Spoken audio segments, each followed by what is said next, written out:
With the collective bargaining agreement finally being released, we're hearing little tidbits here and there by reporters, and I'm currently working my way through it. I sent it to one of my best friends who's in law school right now, and he's actually going through the whole entire collective bargaining agreement.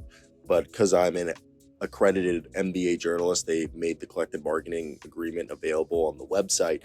So I've been slowly working through the hundreds of pages. But the Harry Giles rule was something that I had not come across yet. And shout out Crispy Haynes for this little story right here. So this is how NBA agent Daniel Hazan, which I believe is Hazan Sports, is his agency, with the help of Jayson Tatum and the NBA Player Association, created this rule called the Harry Giles III rule that changes the two-way contract eligibility requirement that will, again, informally be dubbed the Harry Giles III rule.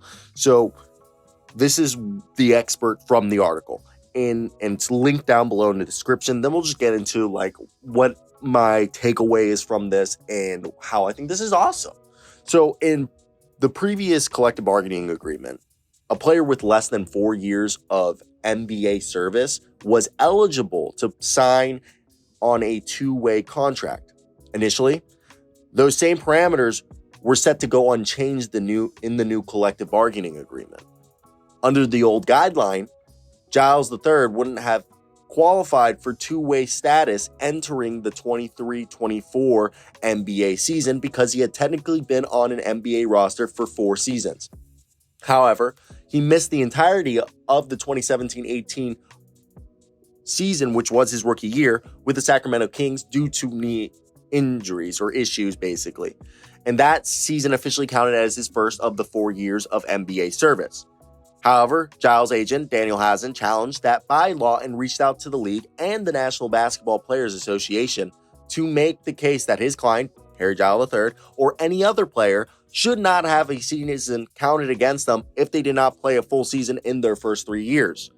Boston Celtics star Jayson Tatum, one of Giles' teammates at Duke, even contacted the league to voice his concerns about the requirements for two-way contract eligibility. Quote, Tatum told Bleacher Report, I reached out in support, just trying to help my guy. He deserves his shot.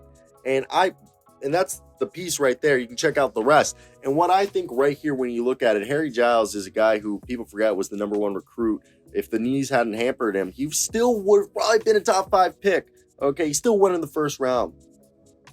Big Harry Giles fan.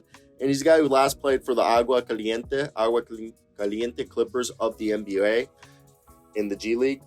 And he last played in the NBA in 2021, averaging 9 minutes a night, 3 rebounds, 43% from the field, 34% from 3.5 rebounds, 2.8 points, my apology. And that was the last time we saw him in NBA action. But the thing is, this is a guy who's fought for this. He stayed in America, and he only played 3 games in the G League in 21-22.